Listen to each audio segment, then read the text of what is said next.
Welcome back to Ambivalent Offenders. This is Erin, and today things are going to be a little bit more crowded than usual. I'm going to introduce my royal husband first. I'm Matt. Hello, everybody. I was going to make a joke about his sister wives since we're talking about ancient Egypt today, but I'm aborting that mission, and I'm just going to say, hi, Jamie. Jamie's here. Hi, yeah. That's a whole party today. It is. It's an ancient Egyptian party. So we're mixing it up. We've got all three hosts here today. The Holy Trinity. It is the Holy Trinity.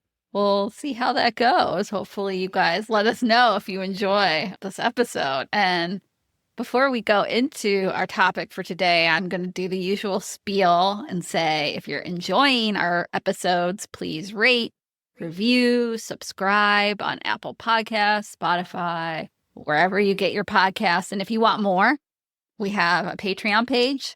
It is linked in the show notes. We just did an episode on Queen Nefertiti, Akhenaten's queen. If you want more ancient Egypt, you can run there and subscribe to our Patreon page. Did I miss anything? No, I was just going to say the mini episode on Patreon. I listened. It's Erin and Matt. It was excellent. I definitely recommend if you want to hear more about Nefertiti. And obviously, again, her image is what's most famous, but to hear a little more, I really enjoyed that. Thank you. Well, it's going to be the same vein today because we are going way back in time today to ancient Egypt. I feel like people who love history often go through an ancient Egypt or mummy phase. It's like that, the Titanic or the Tudors. I don't know. Did either of you? I didn't really. Mummies kind of creeped me out. So I didn't go through an ancient Egypt phase, although I have become more interested in it as of recent years. I did kind of in a strange way. I used to. My parents still tease me about this, but I love vampires and ghosts and the Wolf Man and Creature from the Black Lagoon. I'd get these books from the library and then read them with a flashlight and terrify myself into not being able to sleep. And that is, of course, a really authentic mummy experience. Yeah, I mean, if you really want to understand ancient Egypt, like the Abbott and Costello film where they confront the mummy, I learned a lot there. So yeah. So anyone who has loaded up the podcast expecting, and I think Jamie's going to confess to the same thing. We know some history, but ancient Egypt is not really a place where we have. You don't start your American history classes in ancient Egypt. No. Ancient civilizations in general, I find them interesting. Yeah, I'd say more in recent years, but I never had a phase, Erin, like you're saying, too scared with the mummies and the sarcophaguses and all of that always just was a little much for me and my sensitive soul. So I much preferred, beheadings and Tudor history and things like that. Much lighter. Yeah, lighter fare. I mean, I do think it is harder to get to these figures. I was obsessed with ancient Rome, ancient Greece, but even those, it's so much easier to get information, especially where we're at in ancient Egypt. You're going to see it's going to be difficult to get real concrete facts. So I think that both draws people to it because of that, because it's a historical mystery, but it also repels people because there are people who want straight facts. It's harder to get to know these individuals as people. Today, we're talking about one of the most divisive figures in ancient Egyptian history, Amenhotep IV, better known to us as Akhenaten. Alongside his more famous queen, Queen Nefertiti, Akhenaten upended centuries of deep religious tradition and reshaped Egypt's spiritual life in ways that were as radical as they were destabilizing. The comparison doesn't quite hold, and there are some key differences, but you might think of him as the Henry VIII of his age, a ruler who didn't just challenge his country's old religion, but tore it down and rebuilt a new one in his own image. The two men, they would have bonded over their shared narcissistic tendencies, I'm pretty sure. Yeah.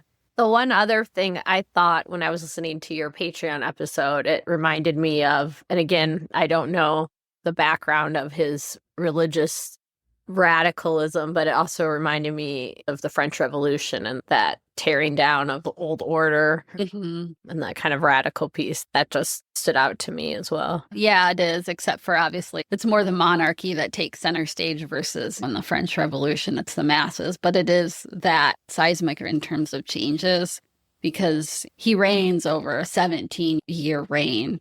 And those changes come at a high cost to the priestly class and everyday Egyptians who saw their old gods and their temples exiled in favor of the all-powerful sun god, the Aten.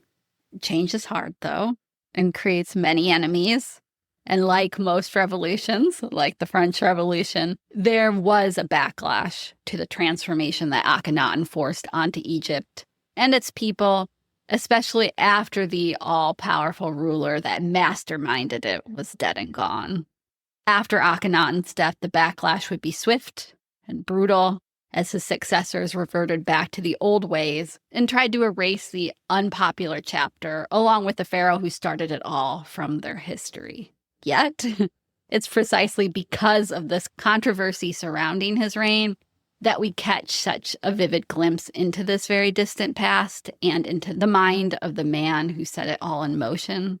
It's a little tantalizing peek into Bronze Age Egypt and often leads us looking in from the outside with more questions than there are answers.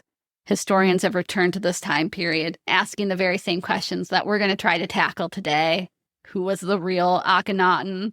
A religious fanatic, a visionary ahead of his time, a megalomaniac tyrant of insatiable appetites who committed incest with his very own daughters. The judgments of others have been varied. Sigmund Freud tied the heretic Pharaoh to Moses. One historian called Akhenaten the first individual in human history. For many, Akhenaten has been who they wanted him to be. He can be anything and everything just because we know so little about him. We'll weigh the evidence as fragmentary and sparse as it is and try to piece together a portrait of one of the more fascinating and confounding figures of the ancient world. This is where I'm going to do my first caveat, the first asterisk, which I've already referred to, that Akhenaten lived and reigned in the 1300s BCE. That's obviously an ungodly amount of time ago. Because of that, we do not have a court historian telling us day by day or even year by year what was happening. There are no diaries, no direct way into the thoughts of Akhenaten, his queen, or court. Much of Akhenaten's life has been pieced together by archaeology and a hell of a lot of guesswork by Egyptologists. That's just the name of the game. If you listen to Egyptologists, they'll say that's what drew them all to it, is because of this, that, you can sort of glue together a picture based on what you find, what you dig out of the ground. So the point is there's going to be large chunks missing, so much so that forming a clear, coherent narrative can be very tricky. Believe me, I struggled with that. In most cases, I'm going to go with the more common theories of what was happening, while also providing some other options, because Egyptologists notoriously disagree on some of even the most basic facts surrounding Akhenaten and his queen, Nefertiti. I'm going to do my best with the evidence and information that we have, but it's just something to point out before we dive in. And then one last note for this episode, I did read Egypt's Golden Couple, When Akhenaten and Nefertiti Were Gods on Earth by John and Colleen Darnell. So any quotes, unless otherwise attributed, are from that book. It's great, especially if you want to dive into everything ancient Egypt. They do a lot of discussion about Akhenaten's parents, and then also they go deep into some of the inscriptions and art that has been found about the royal family and a lot about ancient Egyptian religion. So if any of that fascinates you, I definitely pick it up. I also used a National Geographic article, which I'll reference later on once we get to it. So, you guys ready to dive into Akhenaten's life? Yeah, one quick question I had. Obviously, Egyptologists, as you said, always argue over a lot of details. As you read the book, has there been more discoveries on and more answers, or more things just leading to more questions in recent times? A little bit of both. I know in the Nefertiti episode, we talk about some of the more recent discoveries about because we don't know when she died. So some of those things are pretty recent, or at least in the last couple decades. It is a mix of both, because think of a dark room. It'll illuminate one part, but then you might find something else and it'll go dark in another corner of the room because you find something like we'll talk about. I don't know if these are super recent. It didn't say when these finds were, but there's some mention of these possible daughters of Akhenaten that we don't really know. When you find that, everybody throws up their arms and they're like, who the hell are these people? So yeah, it's a little bit of a mix of both. I have another question, but I'm going to save it for when you get to the religion part. Okay, cool. We're going to begin, as always, from the very beginning. We do, fortunately, know who Akhenaten's parents were. You might say, well, duh, of course you do. But if you listen to the Nefertiti piece, you'll know that we don't even know who her parents are. So it's not always that easy. If you do want to know a little bit more about the Nefertiti parent questions, I'm going to talk a little bit about that later. So I will be pulling some from that episode. Akhenaten was born as Amenhotep IV. He's the fourth of that name. He's named after his father. We're going to talk about why he changed his name later. Don't worry, I am going to go with his birth name, Amenhotep IV, here initially until he changes his name a few years into the reign. I know it can be confusing. I am sorry that we're going to switch, but I will tell you when we're switching. He's going to be referred to as Amenhotep here in the beginning. Is it like a pope where he gets to, get to change his Kind name? of. I mean, he changes it because of the religion, so we'll talk about that. In terms of starting off life, little baby Amenhotep had it better than most in Egypt. He was born a princely to glittering, glamorous parents. His father, as we mentioned, was named Amenhotep III. He was the pharaoh of Egypt. And our baby Amenhotep's mother was the pharaoh's highly influential royal wife, the great royal wife named Queen T. Thankfully for us, and for genetics, Amenhotep's parents were not siblings, which at this time, half or full sibling marriage among Egyptian royal family was commonplace. So it actually is pretty unusual that we don't see any evidence of the sibling marriage either in Amenhotep IV's parents' marriage or in his own. You do have at least 2 generations where there is no sibling marriage. Wow. Yeah. Wild and crazy. I mean, I'll give applause to that. Good for the gene pool to space it out a little bit. Yeah. It's not quite so lucky once you get to King Tut. And we'll talk about Tut's parentage and the possibility that he might have had a sibling marriage. But yeah, it is unusual. And we do know Amenhotep IV did have siblings, so he could have married a sister, but we don't know if they were still alive. So there's a question whether there were sisters to marry or if they just chose not to. While Queen T might have started off as just one of many wives in the pharaoh's harem, which would have included foreign princesses and Egyptian-born women alike, she quickly rose above the rest. Her influence didn't end with her husband's reign either. She remained a powerful presence well into her son's time on the throne. Whether he liked it or not, we don't know.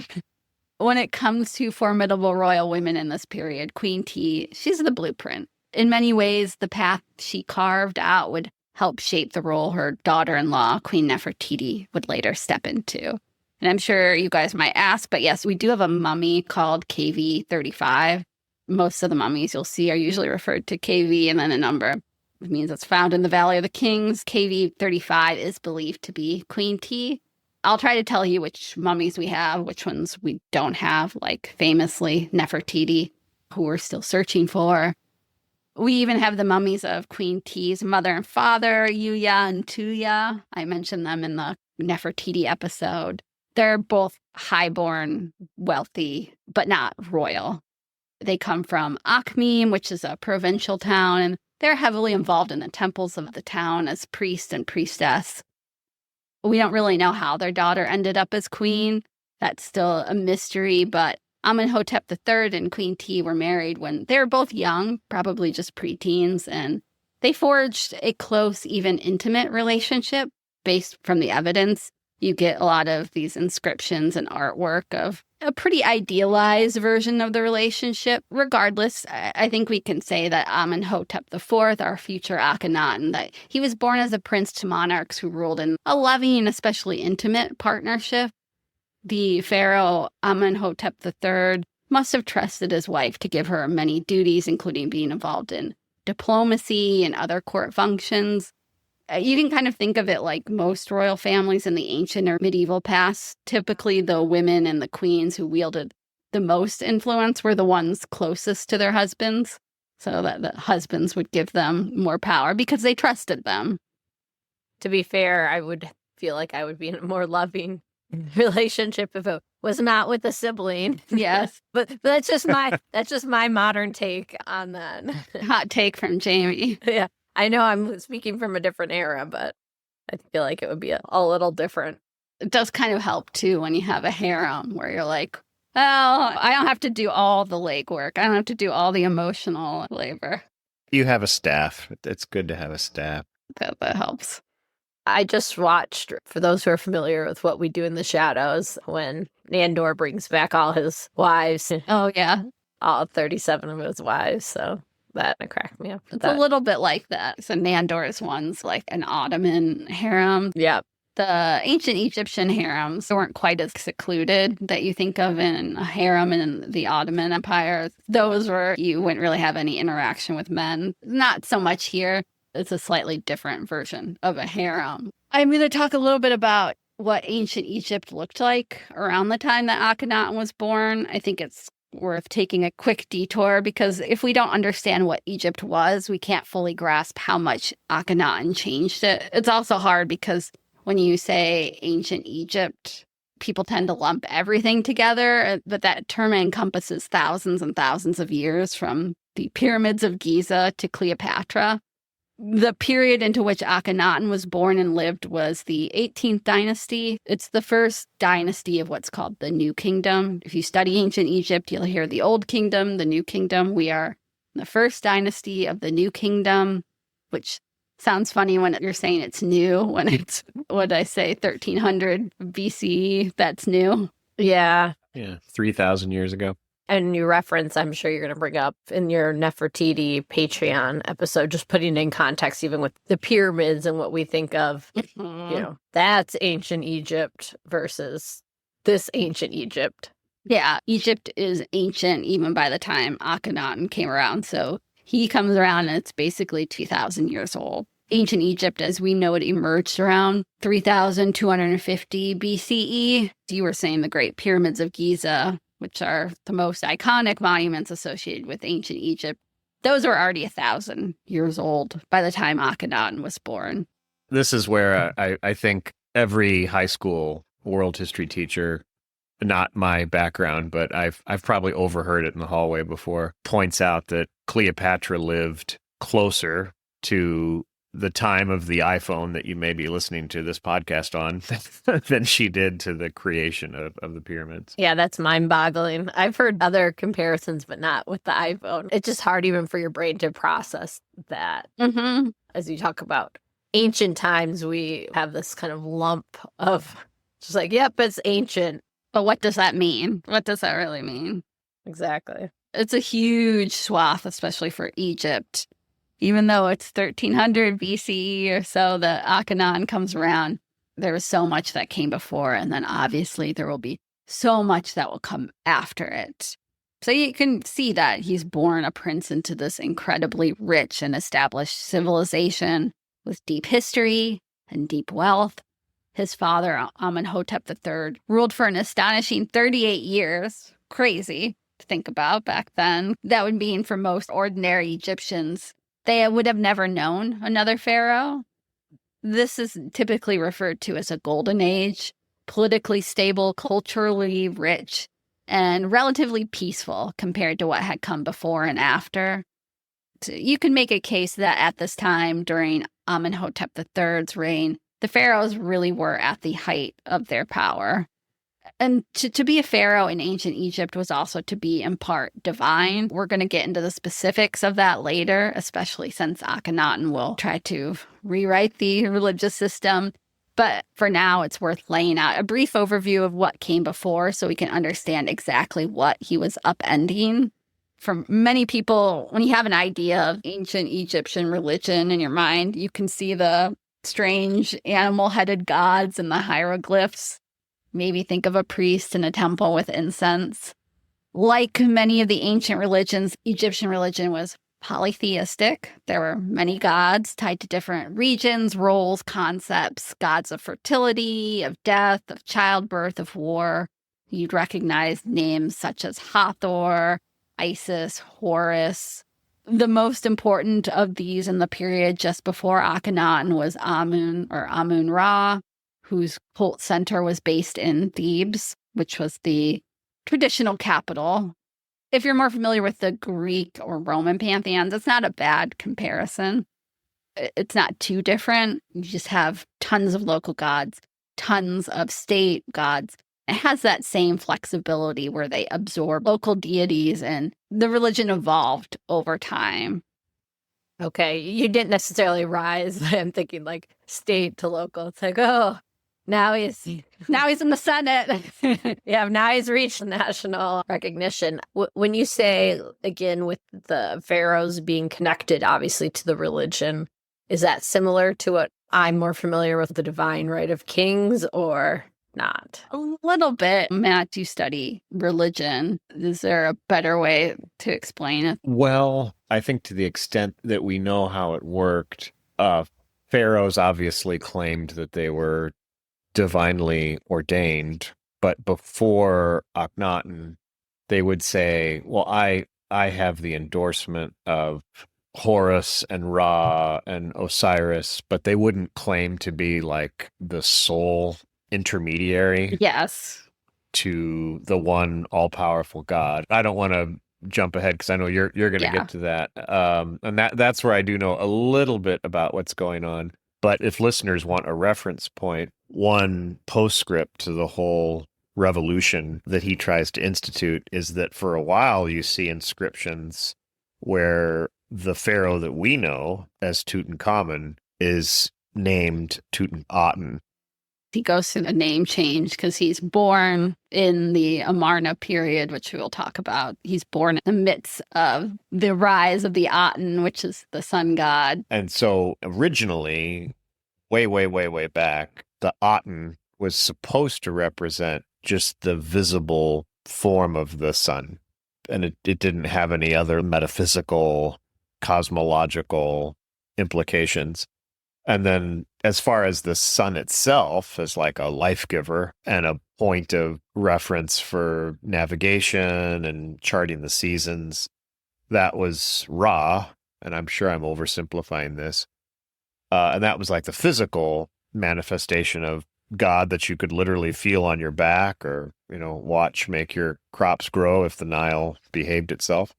And then the other God force or power was Amun. Mm-hmm. That was like the unseen mystical force. You can almost imagine this being conjured up to explain everything from gravity to why people fall in love to why the harvest failed or why this peace treaty collapsed, whatever. And they get fused. They eventually get joined together into Amun-Ra. Anyway, so that's the system that he's going to ditch.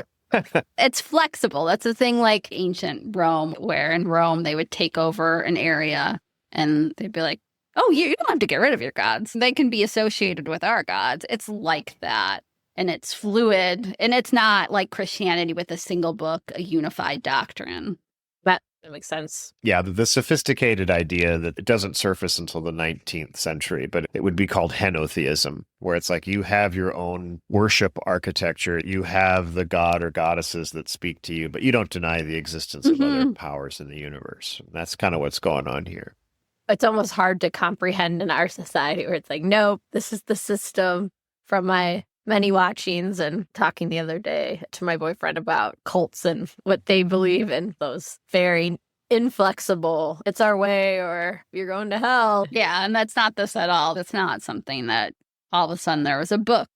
It's not a Bible or anything that they're basing it off of. You think of Egypt, there are distinct regions and it has to have that sort of flexibility. you see this rise in religion right when ancient Egypt starts, which was 3,250 BCE. So it's ever evolving. You do still have a priestly class. They're the ones that are keeping everything going. I do think that is important to say. It's not like everybody's doing their own thing, praying in their own time. We do have temples, we do have priests, very powerful priests, and they are the intermediaries between the gods and the people, and they held real power, not just spiritually, but politically too. Religion's not separate from the state. There's no separation of church and state.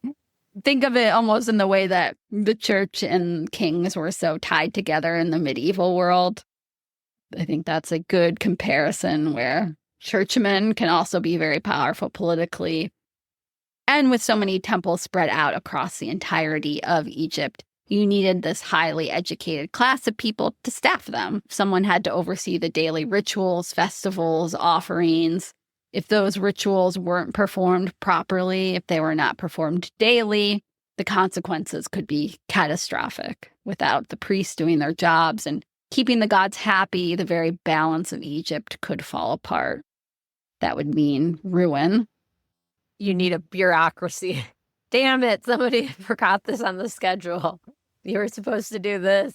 Yeah, you do. And technically the pharaohs are high up. They should be doing that intermediary role, but they can't be in all the temples at all the times. And life as a prince would have been pretty normal for our baby Amenhotep, the future Akhenaten. He likely would have grown up in Thebes, called Waset back then, which was the traditional capital of Egypt.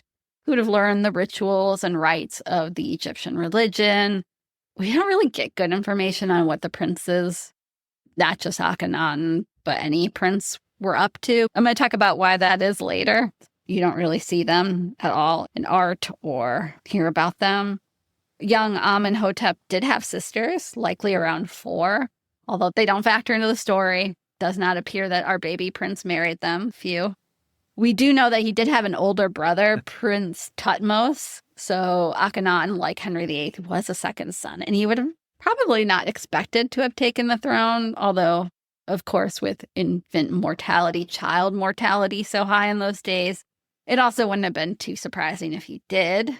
One thing that at least Matt will like about Prince Thutmose, he gave his pet, I think it's Tamiut is the name. He had a little pet cat, Tamiut. He gave him a little stone sarcophagus when the cat died. As cat people, we say adorable. Aw. I was about to say, Erin, you and Matt should be way into ancient Egypt with how they treated their cats. Treated cats in the right way. I can't comment on that. Our sons might be worshipped even better than cats in ancient Egypt. I was about to say, yeah, they really have the life. They are their own little gods. Mm-hmm. They are. We don't know when our Prince Thutmose died, but based on archaeology, most likely it was before the 30th year of their father's reign. That's when we get the last mention of him. R.I.P. sweet baby Prince Thutmose, lover of cats. When his father died and Amenhotep IV became pharaoh in 1352 BCE, he must have been still relatively young, perhaps as young as 9, maybe 10. He was more likely in his early teens. We just don't know. We do have a mummy that we think is Akhenaten, KV55, although you'll see there still is some debate about it. If we knew for sure, it would make it easier to guess. But as I mentioned in our Nefertiti episode, DNA and other scientific work on mummies is very controversial, not always accurate, and sometimes it contradicts what we know based on archaeological evidence. According to the DNA, that mummy is a son of Amenhotep III, so that does match up. There are other possibilities who this mummy could be. Some think it's Menkaure, who might have been a half-brother or full brother of Akhenaten. We'll talk about him later. Keep the name Menkaure in the back of your mind. I do want to say that. We do have a mummy. There's no wallet. He doesn't have his driver's license there. Oh. Or microchip. That's what we need to do.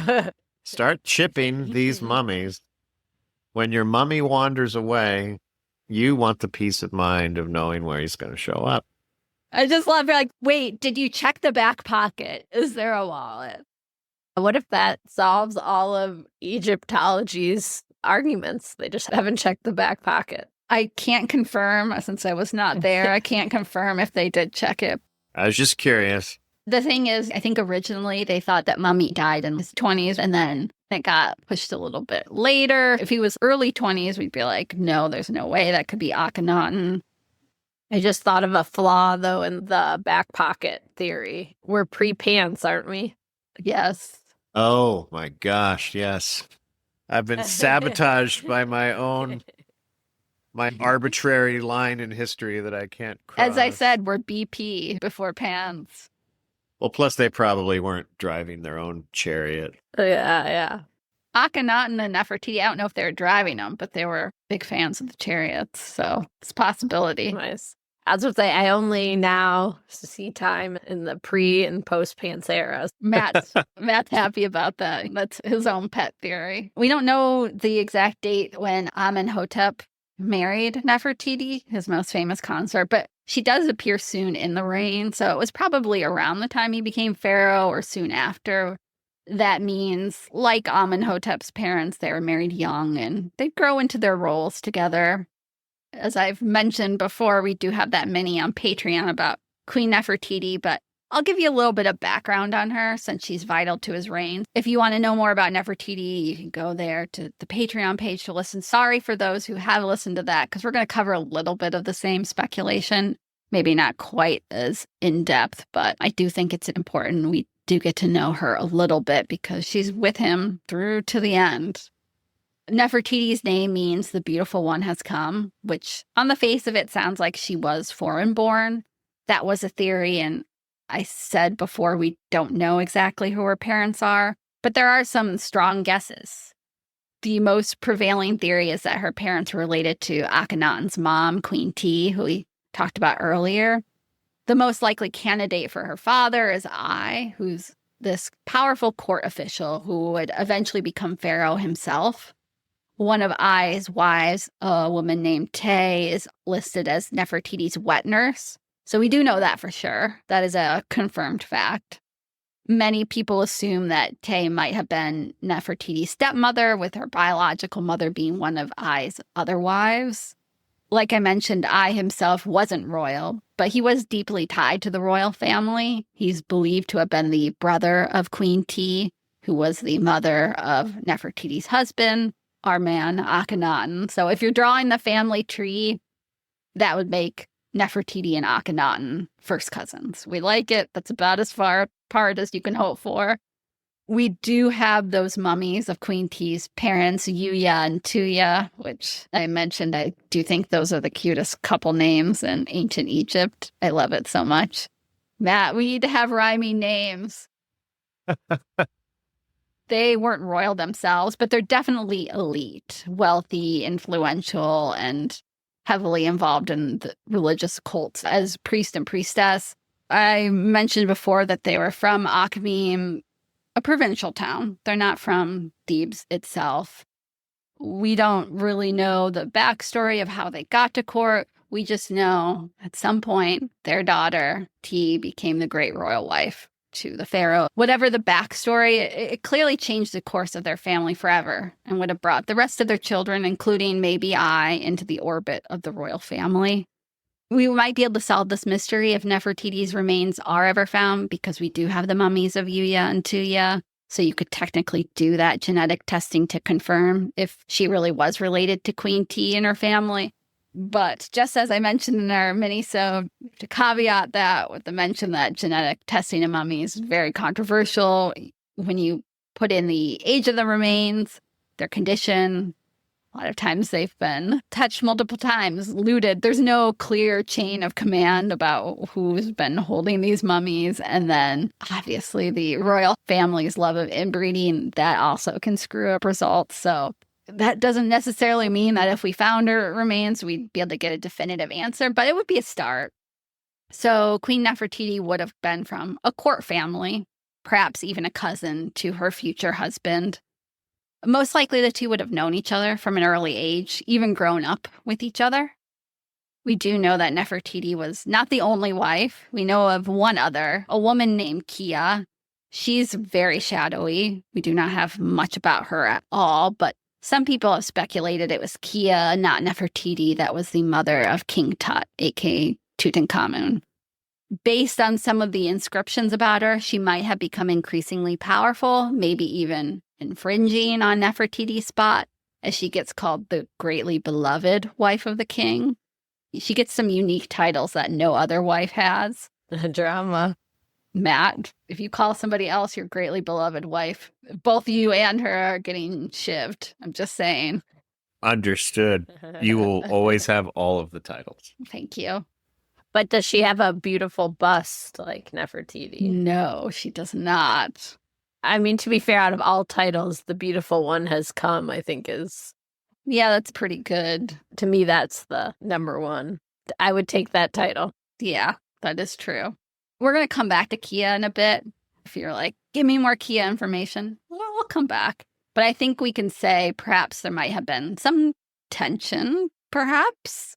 Maybe even an outright rivalry as time went on between the two wives of Akhenaten. The first 5 years of Amenhotep IV, aka our future Akhenaten's reign, were normal. They appear similar to that of the end of his father's reign, considering that Amenhotep would have been young when he came to the throne. It's not too surprising that there was that continuity, especially with the king's mother, Queen T, around. She's going to be around for a long time. She lives pretty well into the reign. T, with all her experience, must have done a lot of the work in terms of diplomacy, making sure her son learned the important religious and political tasks of being pharaoh.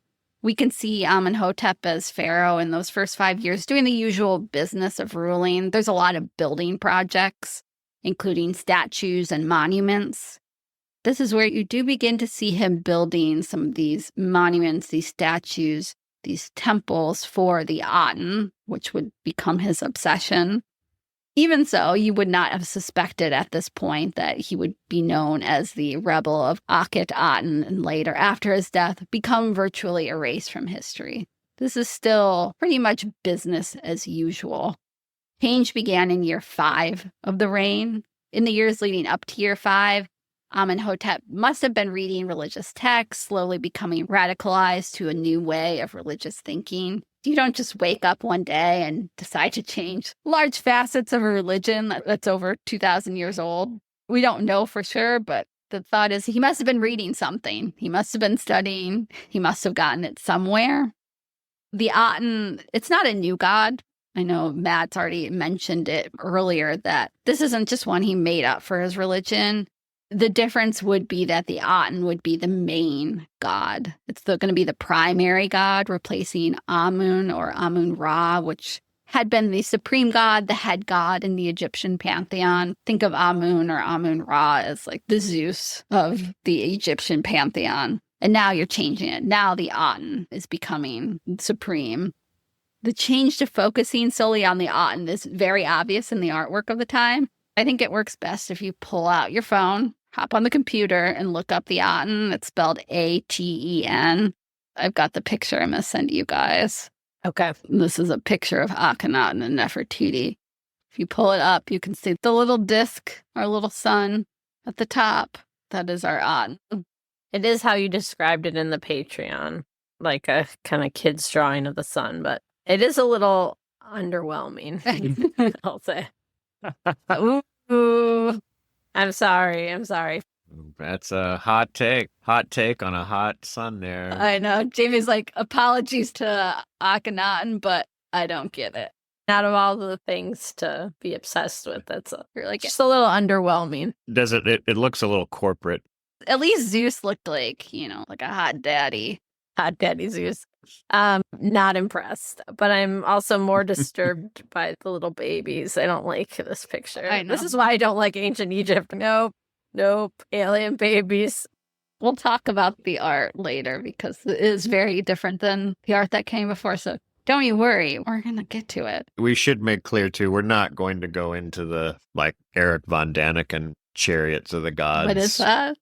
I'm probably dating myself here, but listeners of a certain age, there was a theory that Egyptian success in engineering and mathematics, aliens, It had to be the product of like extraterrestrial intervention on Earth. So it is aliens. Oh, I was just guessing. And they used, images like this where it's like, oh, of course the children look otherworldly. That's because they are otherworldly. I'm convinced now. I'm on that boat. Babies can look odd, but these are alien babies. But that aside, I'm going to take that picture, the second picture you sent, I don't want to say cartoon version. That's not from the art. Yeah. It's sort of like a reproduction. Yeah. Even more underwhelming. The third one, I would say, is the most impressive, but still. We'll post some of these pictures, but if you look up the Aten, you'll be able to spot it. It's a cute little sun disk with little hands at the end of the rays. It does look like how a little kid would draw a sun. Minus the hands. If any of my children drew the hands on the rays of the sun, I might be a little scared, actually. But where did you get those hands? Why does the sun have hands? Well, you might be asking, why did this happen? Why all of a sudden are we obsessed with this little sun disk? Why did we get this shift in religious policy to the point where in Hotep IV, this is where he changed his name to Akhenaten, which means he who is effective for Aten. I like that. Straightforward, direct, not beating around the bush there. You know what you're getting. Mm-hmm. I'm going to start referring to him by Akhenaten now, because that is going to be his name going forward. The why is difficult to get to. There has been a theory that Akhenaten hated the priests of Amun, that he thought they had gotten too powerful, so that the shift to the Aten, which put the royal family front and center, would give power back to the pharaoh. There's your Tudor parallel again. Yeah. Power play.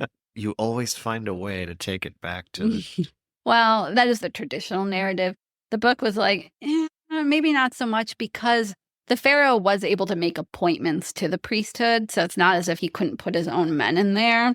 Although, in that aspect, you could compare it to King Henry II and Thomas Becket and their fights. Even if you do put your own men in there, you still might get conflict. If you go with the Becket comparison, that could happen. We just don't have evidence that there was some kind of feud, especially one big enough to change an entire religious philosophy. What we do get is hints in a stone slab of some bad events early in the reign. It's quoted in the book that I read. The quote goes, "Now, as my father Aten lives, it was worse than the things which I heard in regnal year 4, was worse than the things which I heard in regnal year 3, and then it goes on till it hits regnal year 1. Your guess is as good as mine what the things that he heard. We don't know what the heck that means. Maybe something did go down that we just don't have evidence for. The book also speculates that it could be referencing some sort of resistance to his newfound focus on the Aten. So maybe that's the bad things that he heard that are referenced in that slab. Whatever it was, Akhenaten would take extraordinary steps that showed how serious he was about his religious revolution. Perhaps the biggest one was that he would leave the traditional capitals of Egypt behind and make his own city, all to worship the Aten. That's some real dedication. I hope the Aten appreciated all that Akhenaten did for him, because he's going to go above and beyond. The new capital, the place that Akhenaten and his queen Nefertiti would call home for the next 12 years, would be just over 220 miles north of Waset, at a place now called Amarna. Akhenaten would have another name for it, though, Akhenaten. We call the 12 years after that move the Amarna period because of the location. So if you hear Amarna period, anything related to Amarna, it means this time period. It's this very distinct 12 years that they lived in Amarna, created their own capital city, all dedicated to the Aten, all dedicated to that little silly sun god with his little hands. We might not be able to answer why the move, but the place itself was a good choice, as it does not appear there are any settlements on that area, so it is brand new. It'd be a fresh start for a brand new city. 30,000 people would live, work, worship, and die there. Building a city from scratch, though, not cheap. It would have cost lots of money and lots of labor. You had giant temples to build, including the Great Aten Temple, which is almost half a mile long, palaces, and then just the everyday infrastructure of the city. It's hard, even impossible, to get to the everyday person living in Amarna. We just don't have them leaving written records, but we do have their skeletons. Discoveries in the past decade or two of cemeteries in Amarna do give us some idea of the heavy price of Akhenaten's religious conversion. And it's not pretty. It's not great. In Amarna, archaeologists uncovered about 432 individuals and analyzed their remains. A whopping 70% of them died before the age of 35, and only 9 people out of that entire group made it past 50. Sorry, Matt.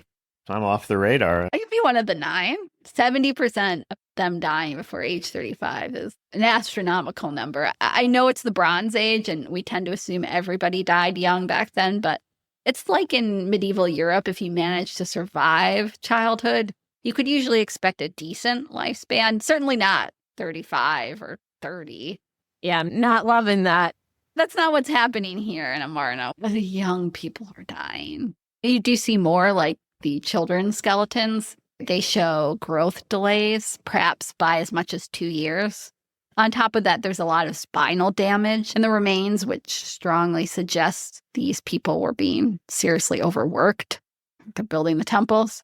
They're building the palaces. You're building the city around the clock. There's no breaks. They're probably not stopping for lunch. No unions to support them. Certainly no unions. No work stoppages to try and secure benefits. No. These are obviously likely the laborers toiling day in and day out to build the pharaoh's new city. These findings are explored in that National Geographic article I referenced at the top. It's titled Meet King Tut's Father, Egypt's First Revolutionary. Archaeologist Anna Stevens is quoted in the article talking about how unusual the data is on the Amarna skeletons. To quote Anna Stevens, quote, "This is very clearly not a normal death curve. It may be no coincidence that this area had the king's limestone quarries. Is this a group of workers who are being conscripted on the basis of their youth and effectively being worked to death? It absolutely dispels any lingering sense that Amarna was a nice place to live," end quote. I do think that is important to stress because it's easy to think of Akhenaten's changes as harmless. It's just changing doctrine. It sounds abstract, like it wouldn't impact normal citizens, but it did. These building projects did. And we'll talk about the economic and spiritual impacts more in a little bit, but I do think that is important if you're thinking about what was the price of Akhenaten's revolution. The price is these people. Every cemetery that we dig up in Amarna, it tells the same story. He didn't see that maybe as a godly sign, that maybe this is a bad sign. Unfortunately, in ancient civilizations, they are pretty comfortable with both slavery and working normal people to death. Yeah. Nothing to do with the god. I don't want to pretend that he's the only person who did this, because unless it's the aliens who built the pyramids of Giza, you're probably having something similar there. But because Amarna's a new city, that's what makes such a wealth of finds, is because it was abandoned. Nothing really was built on top, unlike Thebes and these other older cities that had civilization after civilization on top of it. You can really take these snapshots of a place and time. That's where you get the bust of Nefertiti from, you get the artworks, and then you get these things like the skeletons. It's probably the case, based on what little I know about this, that ordinary Egyptians probably continued to approach, like the rituals of marriage and family and death using the old cosmology, Osiris and Amun-Ra and Horus. But if you were in Amarna, it was probably different. Yeah, well, and certainly ordinary Egyptians get caught up in the gears of this new religious reform, and their bones, testify to how savage it was. If you were an elite, if you were a military commander or some kind of regional political leader, it was very obvious what kind of temple you were praying in, because the new temples didn't even have a ceiling, right? Because the Aten has to be allowed to shine through. But people listening to the podcast, in addition to the visualizations, there's no records of like priestly dialogue with the pharaoh about their concerns with this, or there's just not a lot of documentary evidence about how it was received. But you can pull up, not long, the Great Hymn to the Aten. That's all you have to Google. It's just Great Hymn, Aten. It's not very long, but one of the passages in it that will jump out at you is, on the one hand, it's very mystical and profound. It talks about birds that haven't hatched, responding to the divine vibration of the Aten. And then on the other hand, a few stanzas down makes it very clear that only Amenhotep actually understands him. It says, "You are in my heart. You are in my heart. There is no one who knows you but me, your son, whom you have taught your ways and your might." It's hard to figure out. I think people, Egyptologists, and just anyone looking in casually on this is always scratching their heads, wondering, was he trying to bring the whole society along for this? Or was it just kind of his own personal obsession, spiritual pet project that, got out of hand? We just don't know. Yeah. And I guess if we want to kind of dig into what changed after Akhenaten became Akhenaten and began this transformation, at the heart of it is kind of this holy trinity. You have Akhenaten, the Aten, and Nefertiti. That's it. The other gods were essentially out. Like most religious revolutions, the shift didn't happen overnight. It was gradual. But then you do see by the end of it, late in Akhenaten's reign, the changes are quite literally very visible. You get the name and image of Amun-Ra. It's erased, it's chiseled out, replaced by the Aten. So that's where you do get this physical removal of the previous supreme god of the Egyptian pantheon. I think that there's always that question, and people debate this heavily. Is this moving from polytheism to monotheism, just one god? Because that's what's often said if you look up Akhenaten, that he's a monotheist, not a polytheist. That's heavily debated. You could ask 10 different people, they might have 10 different answers. But you definitely get that supremacy of the Aten. And what really set the new religion apart from the old ways was that, like you were saying, only Akhenaten and the royal family could communicate with the Aten, not the priests, not the people. So don't think of this as like, oh, it's a sun god. The sun shines on everything, so you go out and pray. No, the Aten goes through the royal family, not the priest now. You can't just go out and pray to the Aten, even if he's the sun up in the sky. So even the priestly class, who had been so central to Egyptian religion for centuries, they're cut off. They're not really allowed in. And you could probably see where this is going, where the priests, especially those of Amun, who had been really powerful figures in their own right, suddenly they're being shoved aside, their influence stripped away, and all their power handed to the royal family. That kind of change doesn't happen quietly. Yeah. People don't usually like their power taken away, especially when it's been in place for a long time. It breeds resentment, and we don't have that direct evidence of it. Like Matt was saying, we don't have this diary of a priest bitching about what was happening. However, we can look at what happened after Akhenaten died to see that not everybody was on board with the radical religious changes, and most definitely not the priests. Because the royal family had taken over the religious sphere so completely, this is where you do see them everywhere in the art. So you're talking about the creepy little babies? This is where you get the creepy little babies. You don't just get the pharaoh, but Nefertiti and the daughters too. Let's go back pre-creepy baby pictures. Well, I'll show you some of the old art. We'll compare this art where the baby's cuter. I think so. I didn't have a direct picture of another baby, but probably they're more okay. They're more what you would think of when you think of Egyptian art. To be clear, royal imagery, this isn't anything new. Pharaohs had always shown themselves as semi-divine. They were appearing in the art before, but this is something different. It was like looking at a royal family cult. They're there all the time. You see them doing a bunch of different things. You see them hanging out. See them eating, you see them worshiping, you see a whole bunch of scenes of the pharaoh and his family. And the art does raise some tricky questions. First about Nefertiti, and also about the physicality of Akhenaten. So does the prominence of Nefertiti in this art mean that she had more power than any queen before her? Or is it just a reflection of this new, tightly controlled religious imagery where the royal family was front and center? This is a hotly debated topic among Egyptologists. You can pretty much believe whatever you'd like to. We do get a little bit into that in terms of Nefertiti and her role in the reign in the mini-sode. She's there all the time, but it's just because we have so much more of this art than we do anywhere else because Amarna was abandoned. We don't really know if that means that she was as important as we think she was, or is she really just sort of this background figure, but she's really good for the propaganda. The physicality piece, how Akhenaten looks in the art, that's worth digging into because, as Jamie was saying, if you look him up, you're going to be a little confused because the way people are depicted in art, especially the pharaoh, changed radically during this time. If you compare the Amarna period art to images before it, you'll see the stark difference. What had come before is like what you picture in your mind when you think of those Egyptian hieroglyphs. I'm sure if you close your eyes, you can see it. And they're very consistent, even across the thousands of years before Akhenaten.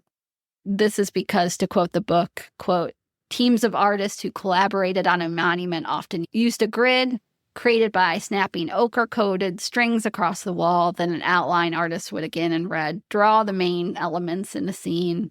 A human figure typically occupies a prescribed number of squares, and each part of the body could be further subdivided into predictable units, end quote. That makes sense. You get that consistency across the temples, monuments all over Egypt. Kind of think of it like a stencil. I was going to say, yeah, like a template. Yeah, that's why everything looks similar. You don't see too much inconsistencies. I'm going to send you, here's a previous art. You see the god with the pharaoh. Very standard art that I just sent you guys. And then in our Amarna period, you get what I already sent to you. Yeah, I'm not going back to that one. I'll stay on this, the more traditional. We're not going back. I'm going to send you another one, a statue. This is where you can really see the body type. Before, everybody sees the same pharaoh, the same image of a god. Now we're going to contrast with those earlier images, how those look to Akhenaten. So he looks, frankly, very strange. He's not proportional at all. He has really wide hips. He has breasts. He looks very feminine, especially when you see him and Nefertiti in the same picture. Yeah, I was about to say, the first thing I noticed, I was like, wow, those hips. He's got childbearing hips. The head, too, is really misshapen, very long. This is where it looks like an alien. It's not a very flattering portrait, at least to modern eyes. No shade. We should just little 30-second timeout. You do see in Indian art, for example, in subcontinent India, religious history, there's a tradition of taking what could be seen as masculine divine figures and rendering them in a way that does have what appear to be anatomically feminine characteristics. You see this with Shiva and Parvati. In Indian cosmology, there's this idea of Purusha, like a cosmic template for all humanity. And then, the argument goes that the Brahmin priests were drawn from his head and the Kshatriya warriors came from his arms. And the production communities, the pastoralists or people involved in agriculture, merchant classes, they come from his hips. And they look very exaggeratedly feminine as well. So, I mean, it's not, I could kind of see, especially if you pull up that sacred hymn to Aten, if he's equating himself with the sun and the sun is the source of all life, then you're probably going to see this attempt to put all these masculine features stereotypically rendered and all these feminine features stereotypically rendered and just kind of put them all into the same place at the same time. But it does look like it's visually jarring. There's no way around it. Yeah, for us, it does. Again, it just looks very strange. And looking at it, you can see why a lot of people, even historians, have tried to diagnose Akhenaten with medical conditions that might explain the unusual. Unless, it's alien. Yeah, it could be alien physiology. You never know. You had to send another one with the creepy predator-shaped heads. The statue, I do enjoy the body positivity for a pharaoh. Yeah. You could be portrayed very differently. He's not letting himself be judged by like, an airbrush Yeah. Vogue show you exactly what you're getting with the pharaoh. Well, that's why I think if you go online, you'll see a whole list of conditions or syndromes that people have tried to diagnose him. In the 19th century, some speculated he was a eunuch, which seems unlikely considering we know he had at least 6 daughters. And then there's the mummy, which has been identified, at least loosely, as Akhenaten. That looks fine. We don't see any evidence that he looked misshapen or malformed. We're kind of left with the conclusion that this is how he wanted to be depicted. And then you have to ask yourself, why in the hell would he want wide hips and boobs? You would think most men had the choice in how they were drawn. They'd say, give me a 6-pack and chiseled, literally features. Not here. Matt, you study religions. You mentioned you wanted to talk about why Akhenaten might want to look both male and female in art. Well, it's way too late in the timeline for the revenge of men theory, which goes back to like Neolithic humanity. But it argues that like during the hunter-gatherer period, maybe it was the case that women had the dominant political position in society. And like when you look at the oldest human burial sites, you see these mother goddess figures with enormous breasts and enlarged hips. So there's this notion in religious scholarship that at some point when we became more sedentary and had fixed agriculturally bound territories that we had to defend, that kind of elevated the status of men. And so suddenly we went from being like mother goddess cultures to being more patriarchal. You see that sort of in the Genesis, sacred mythology, where we're kind of way into the weeds here, but it's definitely a fun parenthetical. Adam and Eve are seen as like the archetypal origin of humanity, but originally it was Adam and Lilith. Mm-hmm. And she was created from the earth just as he was created from the earth. And she doesn't make the cut in the Torah, but you certainly see her in Talmudic writings, and any rabbinical scholar will tell you, I know about Lilith. But when you see Eve emerge, right, in a way, she's made from where Adam's womb would be if he had one, right?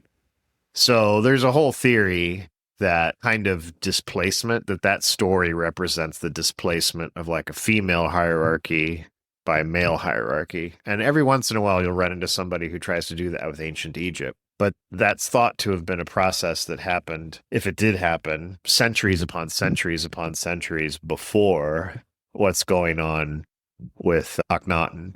So I think probably a more conventional explanation would just be that he's trying to create this notion of a god that is not quite like what we would conceive of as modern monotheism, but it's still supposed to be all-encompassing, the power of life and death. So you have to have all the oppositions, dark and light, good and evil, mortality and immortality, the physical and the immaterial, they all have to be bound up in one thing. So boom, there you go. He's going to be physically rendered in a way that looks sort of androgynous to a modern set of eyeballs. And in a lot of the same ways that these gods could be both male and female. So it's again taking on that sort of divinity, that they're not just one thing. They're not just one gender, one sex. They're everything. Yeah, that makes sense. That seems the most likely explanation versus that he really looked like that. We just don't know. Although the book said how the mummy didn't have any attributes that looked like the pictures, but apparently King Tut does have wider hips than you would expect. We're going to leave it open to maybe he did have slightly wider hips, but I think the divinity, male, female, combined into one is more likely. I think we should grapple with what the changing religion meant to people. What happened to the other cities and their gods when the pharaoh and his family decamped to Amarna. The festival stopped. Think of the Reformation and what it did in England and other places where suddenly there were no more monasteries, which had served as places of learning, of hospitality, essentially being like a hostel, and even as places of medicine. I don't think it's so far off to compare this religious change to that. You have this way of life for ordinary Egyptians that changed. Even if you want to ask, did the ordinary person suddenly switch to worshiping the Aten? What we do know is that it seems like a lot of their rites and festivals and gods that they had grown up with vanished. Living in a largely secular world, you can shrug and think a change in religion would not impact everybody's everyday lives, but it must have. This is also where you get these accusations of tyranny. Those come into play, having full control over what people worship, imposing it top down. It's giving authoritarian, especially when what people are forced to worship also happens to be you. So it's convenient that we're worshiping the Aten, but you're also worshiping the pharaoh. In the National Geographic article, you can get a hint of that authoritarian nature of it all. At best, it shows the religious zeal of Akhenaten. At worst, this escalating madness. At Amarna, at the Great Aten Temple, you can see the remnants of what would have been these offering tables. The article says there were over 1,700 of these tables in the Great Aten Temple. Now picture them being full of food, offerings to the gods, close to 2,000 tables just full of food that are offered up to the gods. Barry Kemp, who has worked in Amarna for decades, put it best with this quote about the offering tables at the Great Aten Temple. Quote, "It's an insight into his mind, a man with a rather obsessive literalist mind. The danger of being an absolute ruler is that no one dares tell you what you have just decreed is not a good idea." That in no way sounds familiar to me at all. I don't. You don't get it? I don't. If that has any kind of modern resonance, Yeah. I'm not picking You up on don't it. see it. And the more I look at these pictures of Akhenaten, the more I'm struck by how athletic and fit he looks. I bet his physician said he was in the best shape of any pharaoh that he had ever served. Yeah. Yeah. Yeah, I think so. Mhm. The ideal figure of Of a pharaoh. an image of a man. We're practicing how to speak in code for the future. But yeah, you could see if there was almost 2,000 tables full of food that these ordinary people, you don't get to eat the food. The food's, I guess, just left there to rot while you're perhaps hungry, while you want it. Don't love that. Yeah, I think you could see where there's some questions. Even if we leave open the possibility that Akhenaten did not close all the temples of Amun and the other local gods, if we say that that was exaggerated, he most certainly emptied the treasuries of the other temples by redirecting state resources to everything Aten. Whole economies must have depended on these temples, and they were surely impacted. There is that open question.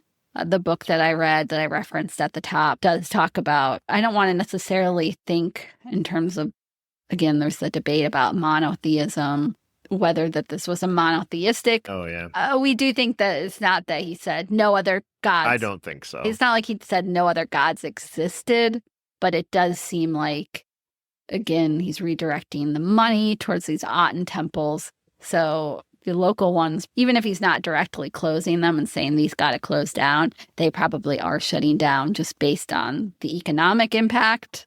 Although later it does seem like, we already talked about, he does seem to be going after some of the Amun temples, at least erasing them and replacing things with both the image and the name of the Aten. Do you think the impact is larger on that? I don't want to say not middle class, but if we're thinking of like a hierarchy, that the priests, the ones who were in more power prior to this changeover, because they hold more sway in society, would you say that they're stirring things up more? Or do we just kind of not know? You mean like, are they having some sort of resistance to this? Yeah, or they're the more educated, powerful class. So their resistance is, I don't want to say necessarily overstated. I guess the comparison I'm thinking about is the French Revolution and the Third Estate. It's not like was made up of peasants. I'm trying to think of how to say this. Who do I think was most impacted or who had the most resistance?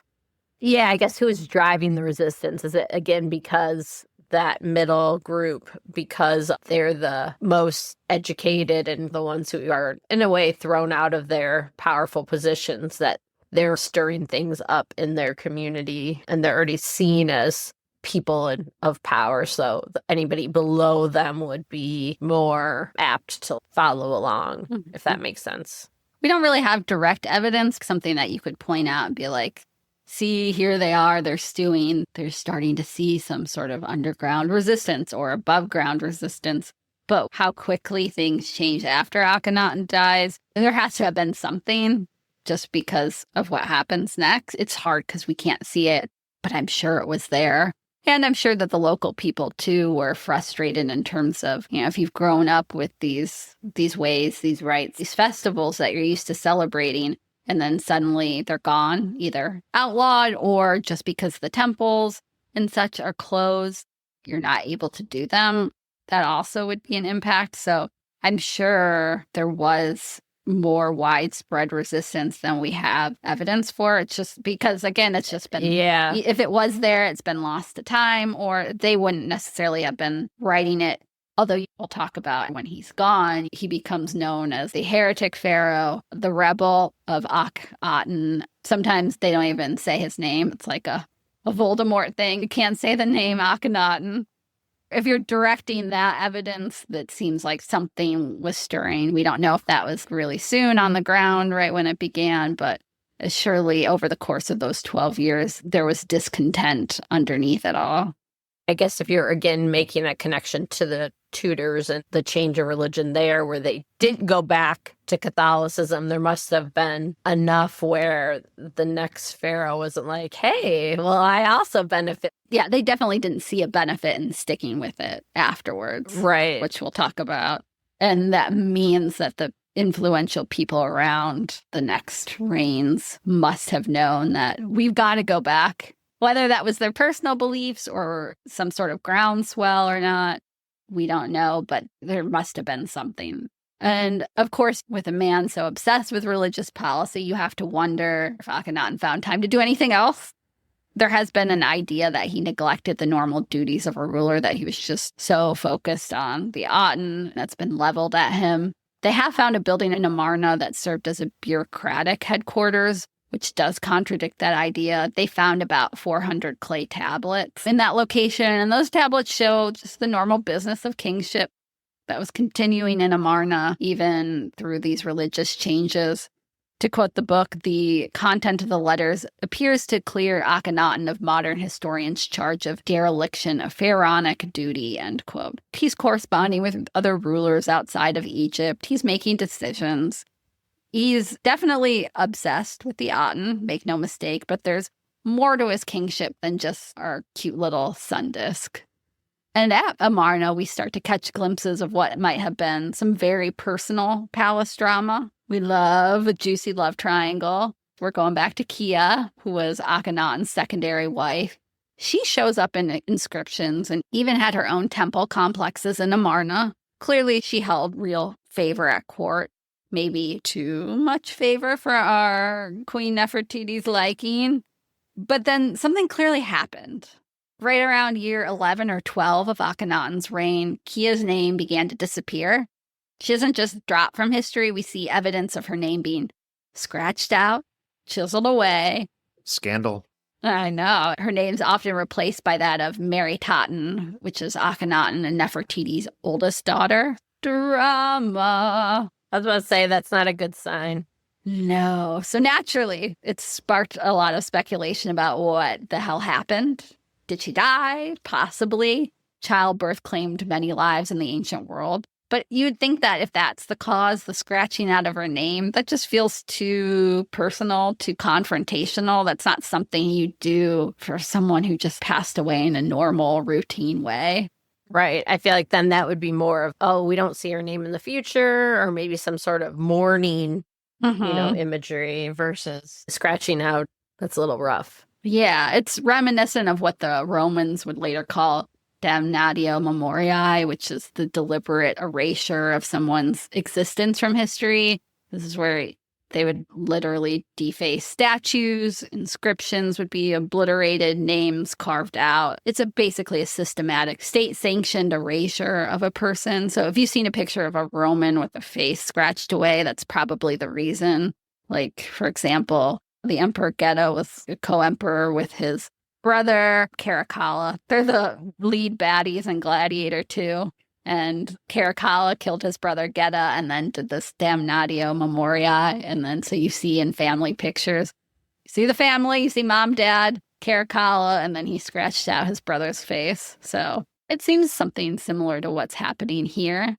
So maybe something did happen, some sort of catastrophic fallout between husband and wife or wife and wife. Maybe Kia fell out of favor, was disgraced, or even killed.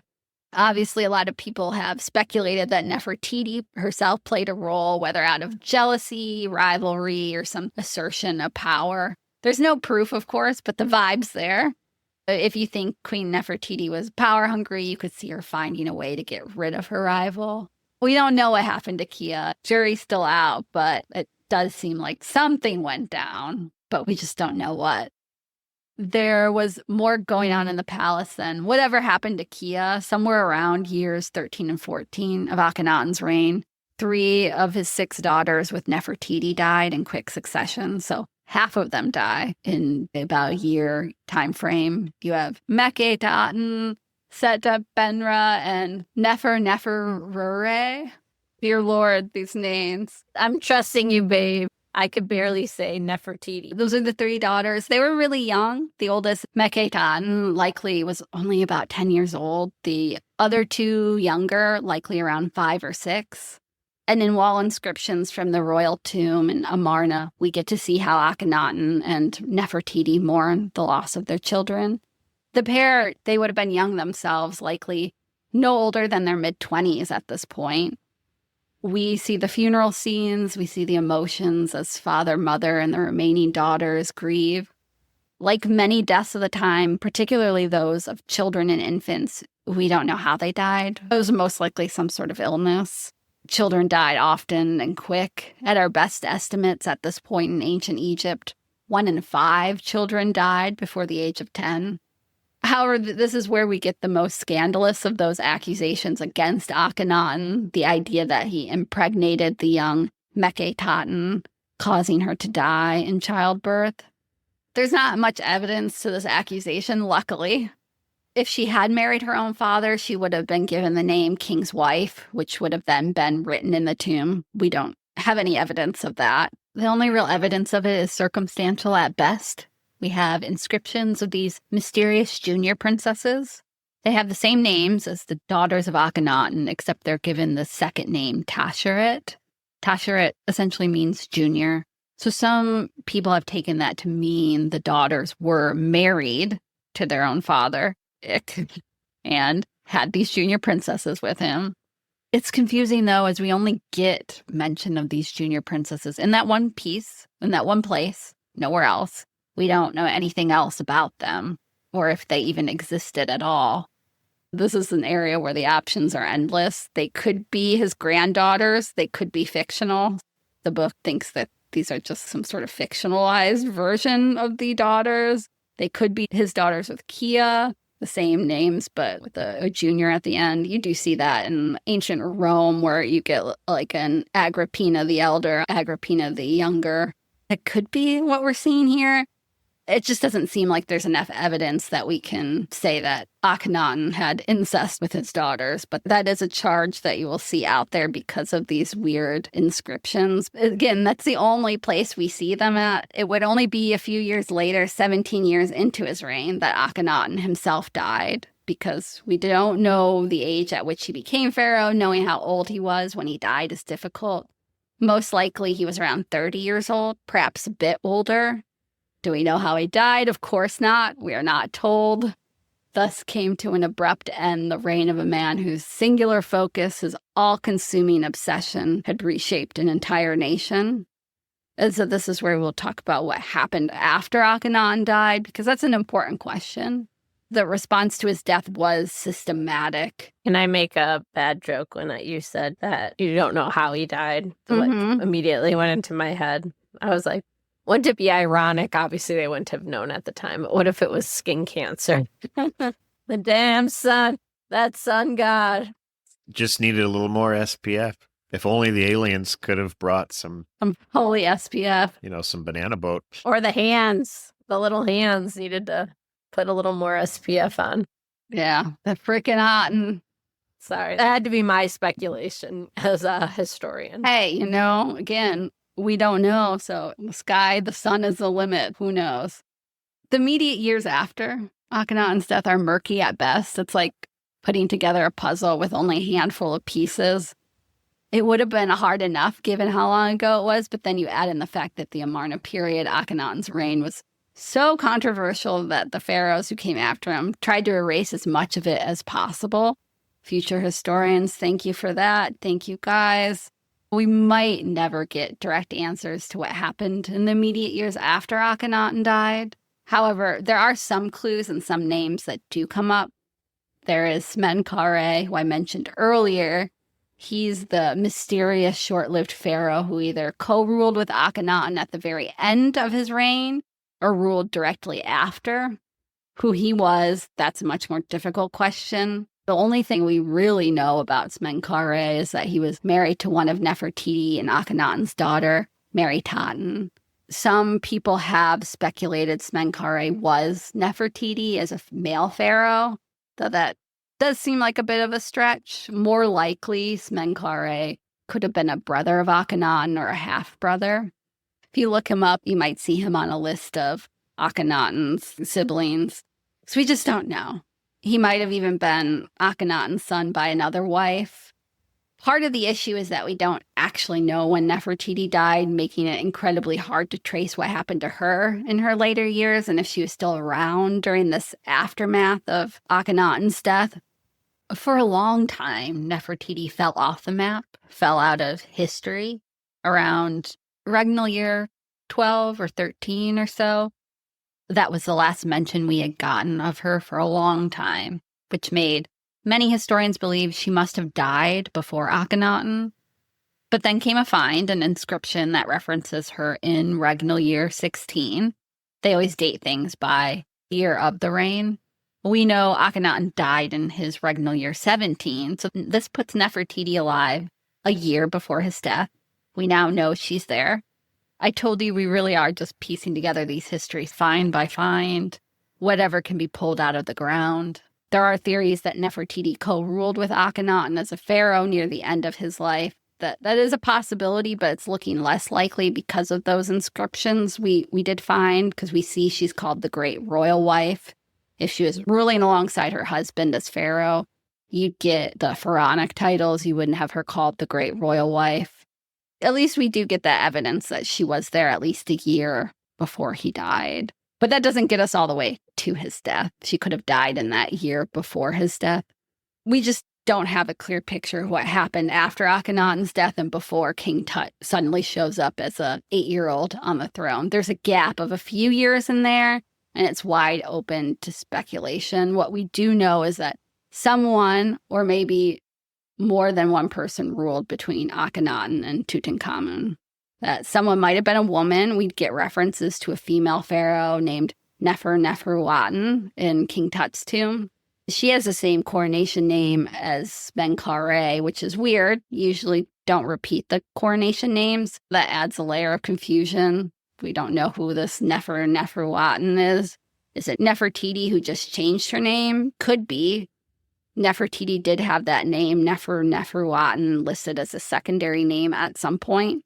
So that seems like a good piece of evidence in her favor. The other candidate is Megalomaniac, Nefertiti and Akhenaten's oldest daughter. She would have been a good successor, someone to bridge between when either Akhenaten died and Smenkhare died, because we do know she was married to him. She could bridge between that and when a young Tut could come to power. From Tut's tomb, we have a coffin supposedly for Neferuaten, and the features do seem to match other ones of Megalomaniac. Yet, again, that leaves us with questions why Megalomaniac would change her name, especially to one associated with her mother. So if you're asking me what I think, And note, I'm not an Egyptologist. I think that we had Meritatan married to Smenkhare, who might have been related somehow to Akhenaten. Jury's still out. Who knows where the fuck he came from? Smenkhare died quickly, and then his wife took over as pharaoh because she would have had the best pedigree. She had royal blood. Then once she died, we get the young Tut. So that's my take on it.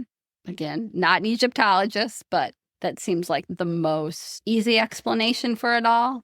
And once a young 8 or 9-year-old King Tut comes to the throne, that's when we really start to get on more solid ground. And that's when you start to see the rapid response to Akhenaten's revolution. You get the backlash, the pullback. King Tut started rolling back his father's reforms. He was married to one of Akhenaten and Nefertiti's daughters. This is where, if he was a son of Akhenaten and Nefertiti, he might be married to his full sister here. We don't know.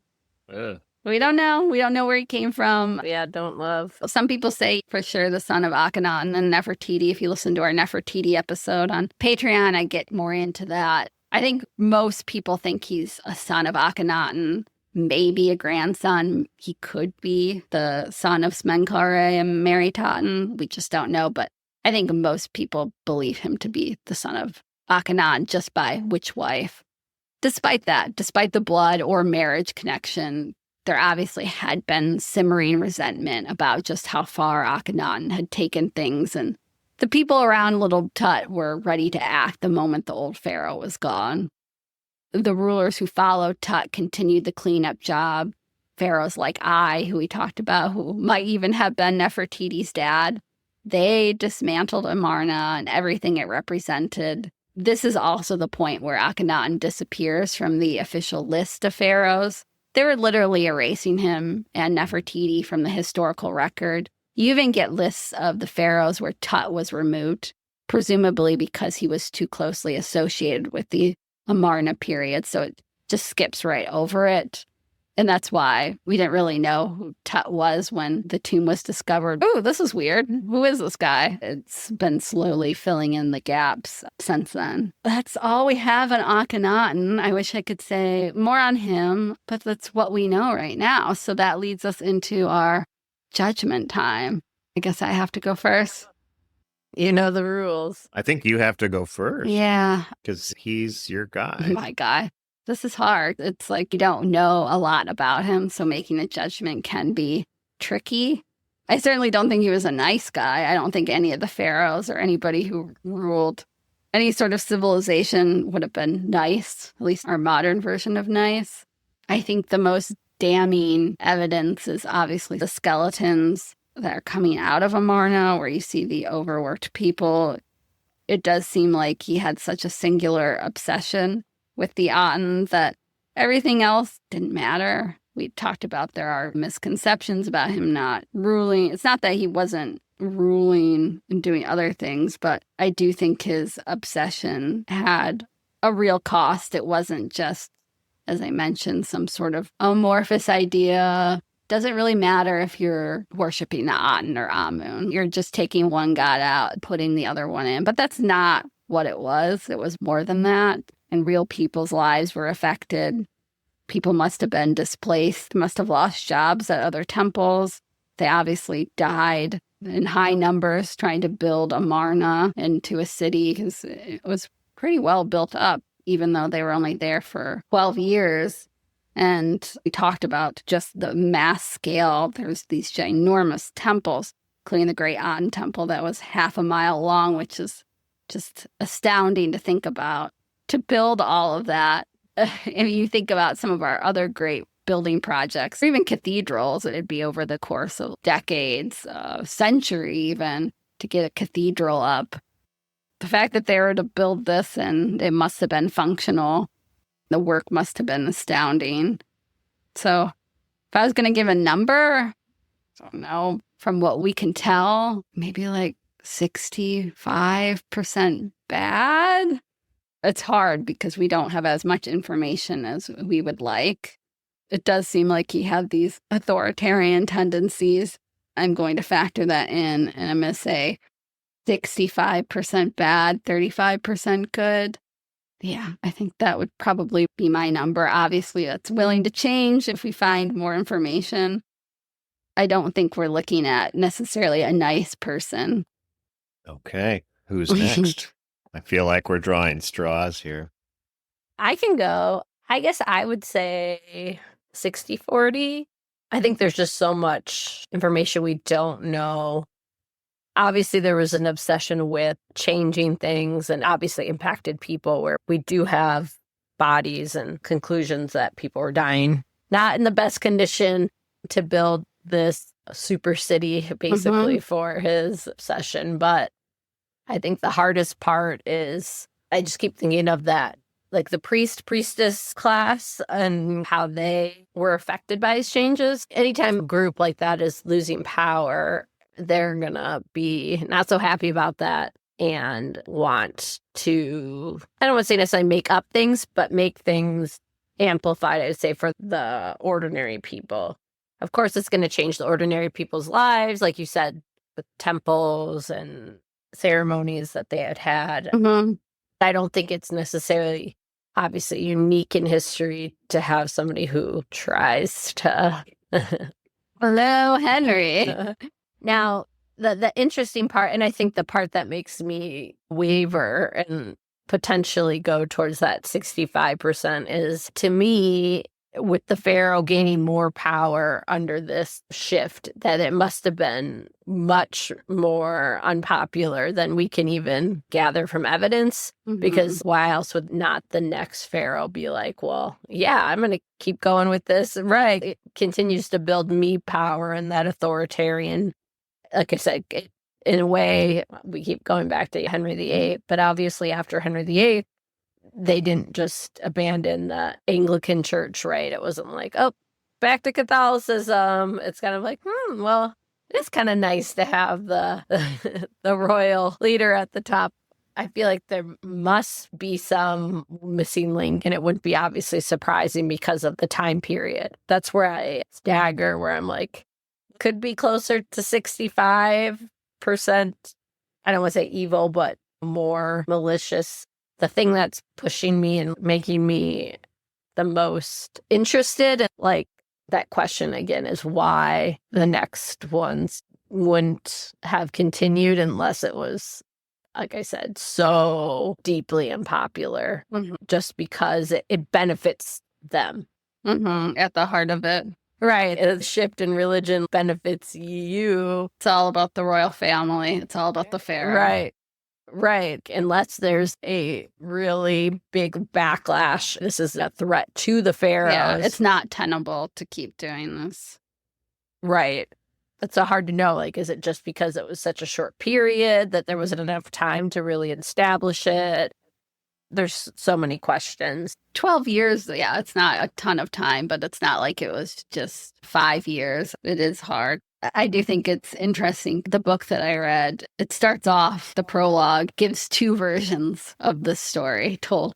I'm just looking at it right now, like, quote, a pale and sickly young man ascends to the throne of Egypt. Sheltered by his keen-witted and powerful mother, he uses his newfound authority to study an ancient religion, the cult of the sun god.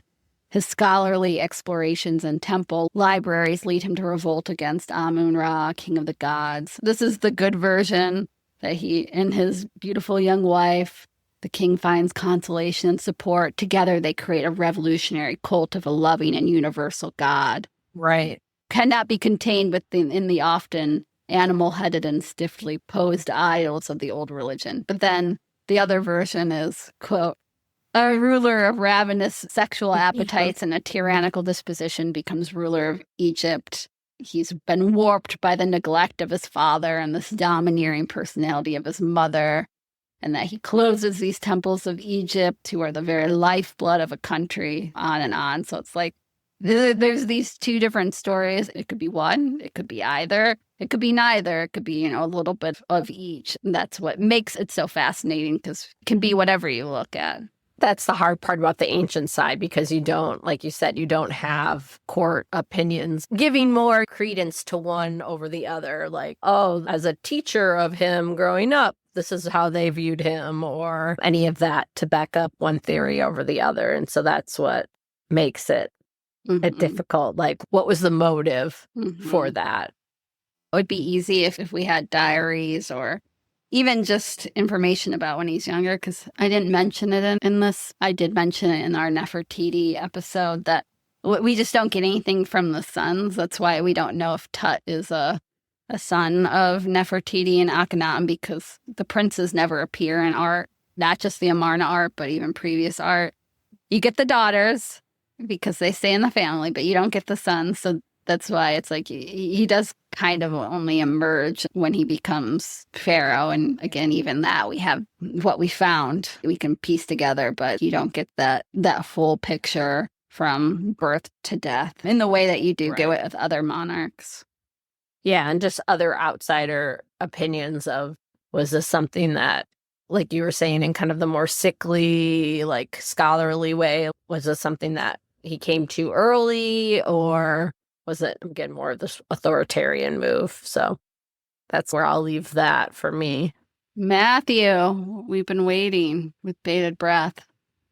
I go last. You always disagree with me, so I know you're going to give him, I guess, all these kudos because you always want to be controversial and disagree with me. I love him. I think he is spectacular. 100%. 100%. Knew it. Called it. He's a stable genius of a You're pharaoh. just saying that because he had multiple wives.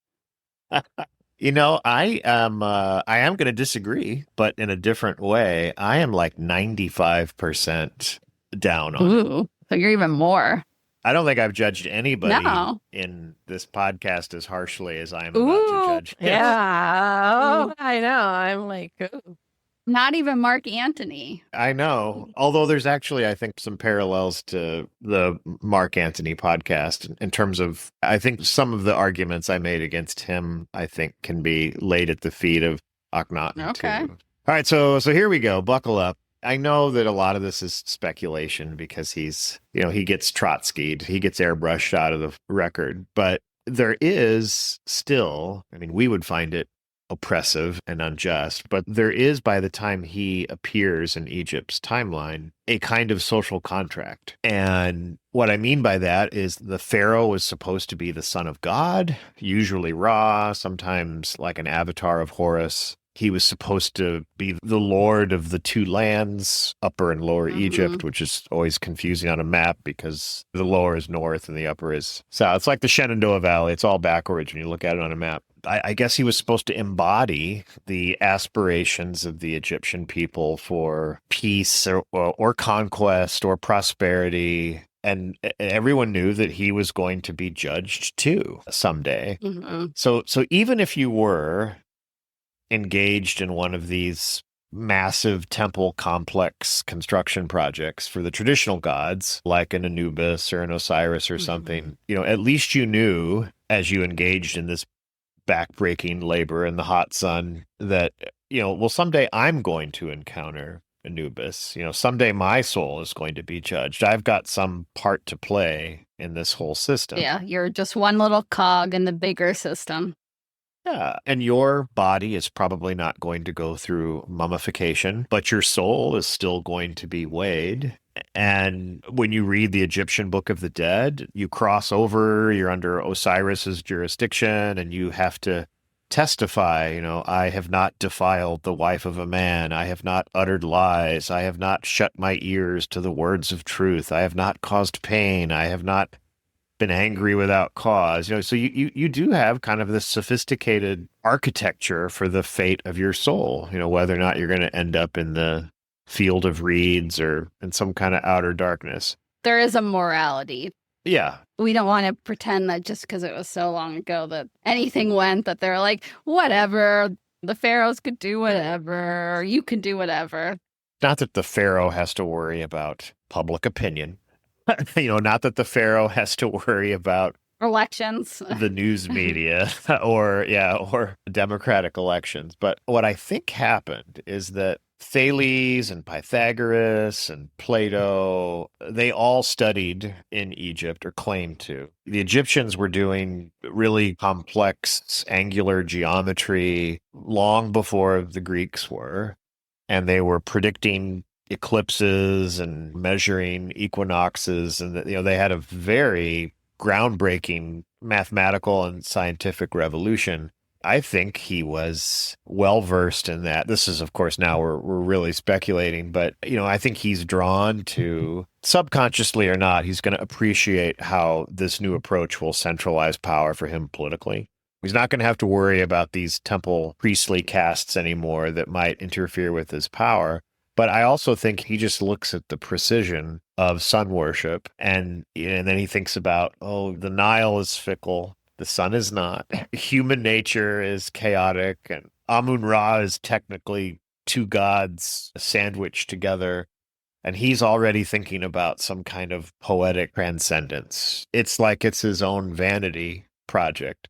But for everyone else, your life is already hard enough. And for everyone else that gets caught up in this project of his, there's no comfort food.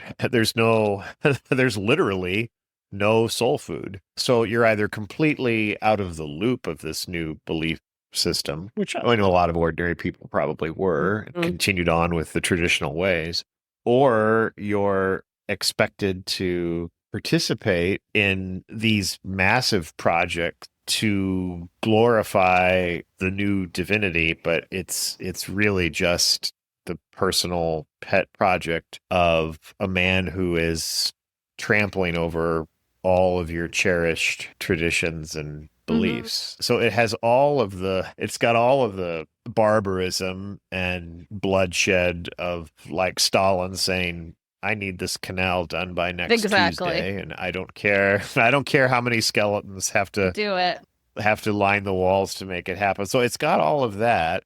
But at least if you were laboring for Stalin, you knew we're digging this trench because it's a tank trap because the Germans are 6 miles away, or we have a goal of some glorious workers' paradise in the future, and Akhenaten takes that away too. It's like, no, has got nothing to do with any of that. This is just kind of a me thing. It can't be everybody who moved to Amarna believed in this. Yeah. 30,000 people. Right. Yeah. They're like, yes. I'm sure there are listeners saying, well, but it's totally unrealistic to expect a pharaoh to make calculations like that. Like, I have some obligation to the people of Egypt. And I don't think that's I think that's being a little too, presentism is a real problem, and we have to be careful about projecting a modern moral yardstick into the past. But if his predecessors saw themselves as the embodiment of Egyptian statehood and wanted to do right by the kingdom, and if those who follow him grab an eraser and shuffle all of this off the page and then say, no, we're going to see ourselves as the embodiment of the Egyptian nation and our aspirations to be a prosperous, imperial community in the ancient world, then I think he has to be condemned. He should have known better. It's okay to expect more. So you see him as, in the terms of the two options, you see him as the evil authoritarian. Just like I felt Mark Antony could have known better. Now, George Villiers, I don't know. I am more convinced after listening to Matt's argument. That does make sense. A shocker that any of these people are ones that have complexity that you can go back and forth, right? Now, of course, we have to remember it's also possible that we just don't know. Maybe it was a lot more complicated. Maybe there were protests and resistance. Yeah, that's the thing, is we just don't get that information. And not even just out of this time, but in ancient Egyptian history. That's not the stuff that they think to record. You don't really get that.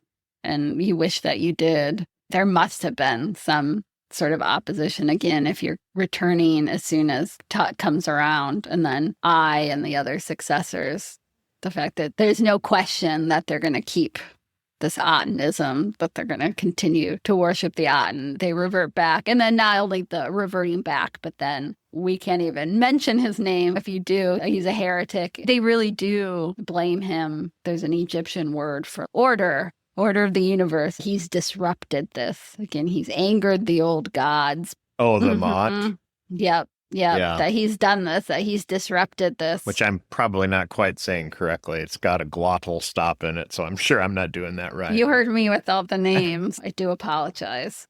Well, Tutankhaten is hard to say, too. It doesn't roll off the tongue the way Tutankhamen does. What about Nefertiti? Yeah, I don't know how Yeah, they did it. that was impressive, Erin. Thank you. I'll give that to you. Thank you. I do think these ones are fascinating, even if you don't have a direct answer. And I know a lot of people are like, I want a direct answer. But there is something to be said about the open-endedness. That's what Egyptologists, if you listen to any of them, they're like, that's why they study it, is because things are so flexible, so movable. You can dig a tablet out of Amarna, and then suddenly everything's upended. We haven't discovered everything. Wait a minute. They had tablets? Then clearly there were aliens. Wait a minute. Tablet. Okay. You dig out an iPad and suddenly things are different. Before we go, Matt, I had mentioned at the top about Freud's view of him, and we didn't get to talk about it yet. Oh, Freud? Freud got in here? Oh, okay. This is a Bloody Mary, and the chaser is Freud. Of course, Freud loved Akhenaten, or at least was fascinated by him. But do you want to talk about the Freud of it all, just in case we have anybody who wants to hear it? Well, no one really takes Freud's theory about, I guess, the Egyptian connection to monotheism very seriously. But he wrote a book in the mid to late 30s called Moses and Monotheism. Part of Freud's conception of religion is that it represents God represents a creation of the unconscious mind. You're striving to have a perfect parent. Of course, tends to approach it from the perspective of boys. He's always wrestling with this idea that you are inclined just by blood and intuition to love your father and worship your father, but also, of course, resent your father. Obviously, that's very Freud. Right. I mean, not even broaching the subject of things like, the Oedipus complex and all that. It's just, if you just kind of boil all that away, it's just the idea that on the one hand, my dad can beat up your dad. You worship them, but you also resent the fact that in stereotypical, like orthodox family norms, Pops is the lawgiver. He's the one who's laying down the restrictions. So by the time you enter early adulthood, unconsciously, you want the perfect dad. You want the perfect dad, somebody who can punish the wicked and reward the righteous. And he's an action hero, and he's James Bond, and he's a Super Bowl quarterback, and he's everything. But he's also Akhenaten. He's also kind, compassionate, and merciful. And wouldn't it be great if you just had like a perfect bond with him, right? So, I mean, eventually Freud takes us all the way into like Trinitarian Christianity and the idea that like, the Father and the Son are really the same thing. And there's judgment, but there's also forgiveness, right? Anyway, Freud claimed that the prototype for this would be Moses, and that Moses may have been like a legacy believer in Akhenaten's system of, Atenism, of the worship of the sun, and that was the mechanism through which monotheism got introduced to the ancient Hebrews. He even claimed that the original Egyptian Moses was killed by the Hebrews, and that then a second Moses comes along. Whoa, 2 Moseses? Yeah, so if you've read Foundation, or you're watching that on Apple TV, Isaac Asimov borrows a little bit from that. And there's just no archaeological evidence for it. There's nothing in scripture that backs it up. If the events of Exodus are historical, that still would have been several centuries after Akhenaten's reign. So even Freud later on in his life kind of said, well, that book was sort of creative historical fiction. I wasn't really trying to, which made many onlookers ask, well, are there any other elements of your theory that are also born out of total speculation? No. Gotcha. No, just the one. Just the one. Yeah. That's the only one I'm going to take back, C's.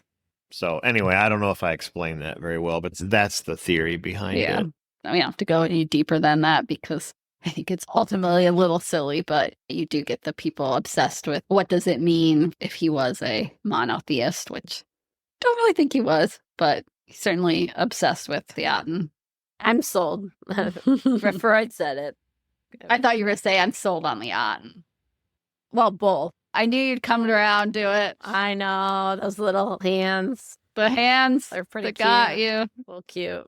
I mean, it's a good logo. It is. That would map over well into a good tattoo. What? Now, I don't know about some of the depictions of No, Akhenaten himself. No. Maybe not, but no. Still not super impressed out of all the logos to go with. It's mid-tier. It's not the worst, Could but have workshopped a little bit, made it maybe into a more badass son. put a face on it, make it happy or sad. A sad face, angry face. Just some options. I'm just workshopping it here. well, when the aliens come back, you can show them your sketches. The alien babies, I don't want to look at them anymore. They kind of grow on you. A little bit cute. Nope. No? Nope. I already deleted them from my thread. I was like, nope. I don't want to scroll up accidentally. I don't know. I'm coming around to it. I think they're kind of cute. It just makes me grit my teeth in a very awkward smile when I see the depictions of the children. Not loving it. All right. Is there anything else? Otherwise, we can wrap this guy up. Wrap him up in. Literally. No, that's not a mummy joke. Is that? That's not Oh. a mummy joke. Oh, I thought that was good. I wish I was that clever, but no. We can literally wrap him up. We can put him back into the ground. Throw them back in the ground. Let Mhm. somebody else figure them out in another 1,000 years. Mm-hmm.